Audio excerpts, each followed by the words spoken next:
கேள்விதான்டா கேட்குறோம். உங்களுக்கு எங்களுக்கு இருக்கிற வித்தியாசம்டா மாண்புமிகு ஜோசப் விஜய் முதல்வர் அவர்களுக்கு முன்னாடி நிற்கிற சீமானுக்கு இருக்கிற வித்தியாசம் ஒண்ணுதான். இவன் என்ன செய்வான்னு கேள்வி. இவன் என்ன செய்வான்னா உண்மையை சொல்லுவான்.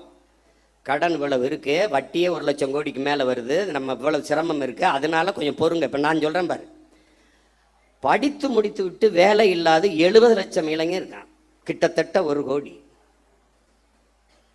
இப்ப நான் என்ன செய்வேன், பிரபாகரன் மகன் என்ன சொல்லுவேன், காமராஜரனுடைய பெருந்தலைவனின் பேரன், வஉசியின் வாரிசு, தெய்வ திருமகன் முத்துராமலிங்க தேவரின் பேரன், தீரன் சின்னமலையின் வாரிசு, அயோத்தியாசர் ரெட்டமலை சீனிவாசனுடைய பேரன், நான் என்ன சொல்லுவேன்னு கேளு. சிங்காரவேலர் ஜீவானந்தத்தின் பேரன் என்ன சொல்வேன், படித்து முடித்து விட்டு வேலை இல்லாத பட்டதாரிகளுக்கு இளைஞர்களுக்கு வேலை தாரேன், அரசு வேலை தாரேன். அது எந்த வேலைன்னு கேட்காத, வேலை தர்றேன், உனக்கு வேலை தர்றேன். இது நான். நீங்கெல்லாம் வேலை இல்லாத இளைஞருக்கு 4000 தர்றேன். ஒரு தலைவன் என்பவன் நிலையான தீர்வை நோக்கி நகர்த்தணும்டா. அதான்டா கனவு, அதான் விஷன், அதான் ட்ரீம்.